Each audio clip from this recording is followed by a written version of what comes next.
All right, fellow AMC stockholders and meme stockholders, XMAX Trading here. It's been a while, but I want to go over some pretty important news coming out. And go ahead and subscribe to the button. Hit the like button if you haven't already. And not financial advice, but pretty interesting stuff. So let's get started. So here's a pretty interesting article, The Moral Hazard Lessons from the Nickel Market Disaster. Every crisis brings busts, and the global disruption caused by Russia's invasion of Ukraine may well bring more. So the big story is that nickel was heavily shorted. It was going to, cause a catastrophic run-up from a short squeeze, and they stopped the market. I think this may bode for AMC and GME as well. How long they can hold trading, I don't know, because retail can hold for a long time. Not financial advice. But see traders and brokers on the trading floor of the LME, London Metal Exchange, in late February. So they're trading metals. The tide went out on this week in London's nickel market, and we discovered, in Warren Buffett's immortal words, who's been swimming naked shorts, a giant Chinese producer that couldn't meet its margin calls, and additional security brokers required when leveraged trades lose money. This has huge relevance to AMC and GME, guys. Instead of letting the market cleanse itself of the indebted trader, the exchange decided to wade in and save the firm from the consequences of its bets by canceling the trades. This is ridiculous. This is not just a one-off obscure commodity. This is a natural conclusion of a trend that is undermining free markets and creating all the wrong incentives, a growing reluctance by authorities to let financial groups go bust, even when they aren't too big to fail. The problem started Tuesday morning when traders at LME smelled blood and nickel prices almost doubled. China's saying holding faced a $1 billion or so margin call that exchange officials feared it couldn't meet. Rather than let it fail, which had taken down several smart LME brokers that had serviced to Shang, LME decided to cancel all the day's trading, more than 9,000 trades worth of $4 billion. It canceled the trades. Not because of a fat finger error, which exchanges often cancel, not because of a rogue algorithm, as regulators claim the 2010 flash crash, but someone with too much leverage is going to blow up with knock-out effects with some members of the exchange. Nickel futures went from 9,000 to 80,000 per metric ton of nickel. This is moral hazard taken to the extreme. It has always been true if you face a $100 margin call, it's your problem. When you have $1 billion of margin call, it's the broker's problem, and the authorities might save them.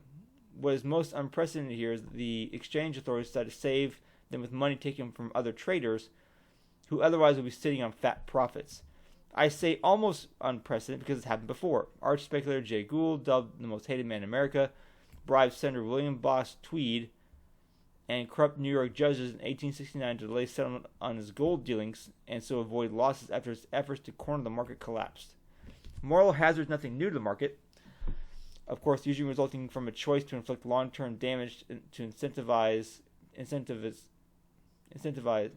to avoid the imminent failure of the financial system. But the money needed to rescue financial groups that could bring down the system typically came from other financial institutions, as in 1907 or 1998, or from central banks and taxpayers, as with banks and insurers in 2008. Taking a legitimate profits from traders in order to finance the rescue undermines the very notion that markets can themselves punish the highly leveraged. It means yet more intervention and regulation that would require to future limit the extra leverage that such rescues encourage. Even worse, the small brokers face problems appear not too big to fail. If brokers know they'll be rescued by the exchange if things go wrong, they have even less incentive to worry about large leveraged positions taken by their clients. It also, of course, makes LME a less attractive place to trade, of course, and its officials accept that they may lose business as a result. Some outraged traders who bet on rising prices are consulting lawyers. The underlying problem of too much and too concentrated leverage is a staple of financial history. Shang, a primary producer, selling future contracts as a hedge rather than speculation, although it was unusual to have such a large position, was regarded as on the swashbuckling end of hedging, according to one LME trader. But in a crisis, the distinction between what is meant to be super low-risk hedging and low-risk arbitrage and outright speculation vanish. Shang, the world's largest nickel producer, even though LME hedges don't perfectly match the type of nickel it produces, there was little risk of having a problem of maturity. But in the short term, it would have had to stump for up cash it didn't have to cover the margin calls if LME had not acted. There are recent parallels to blow up with hedge fund long-term capital management in 98, Goldman Sachs Quant Fund in 07, and broker MF Global in 2011. All had taken high leverage for relatively low risk bets. LTCM's mainly with Treasury swaps, spreads normalizing. Goldman on a range of popular trades. MF Global in troubled European bond market paying off. The trades eventually rebounded and made money, but holding onto them was impossible for investors with so much leverage. LTCM failed and was rescued and wound down by Wall Street Consortium. Goldman eventually shut its fund, and MF was bankrupted amid scandal. Every crisis brings blow-ups, and global disruption caused by Russia's invasion of Ukraine may well bring more.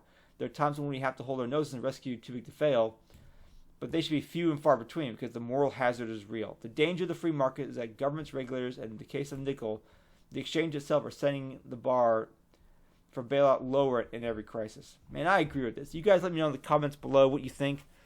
But this is crazy stuff that we may bet on someone having a high leverage short position and then they get hosed and then they get bailed out. And we could lose our money, So I think it's wrong.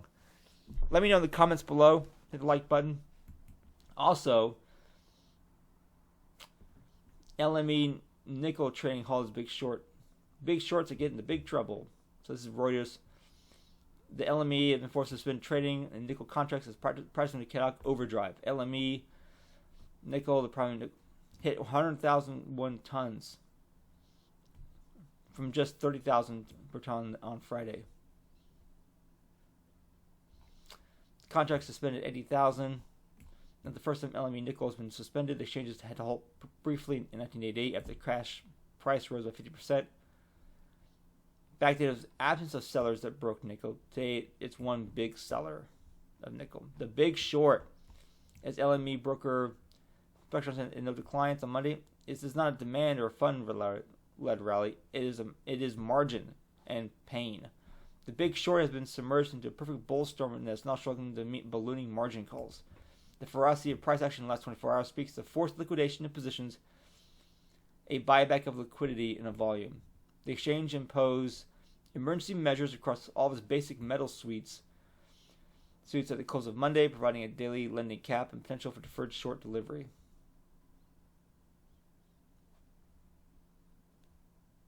The pain of holding that position in a rising market was increasingly clear from early January when LME time spreads started tightening. Subsequent run on LME stocks turned down to full-blown squeeze last month. The big short was already caught.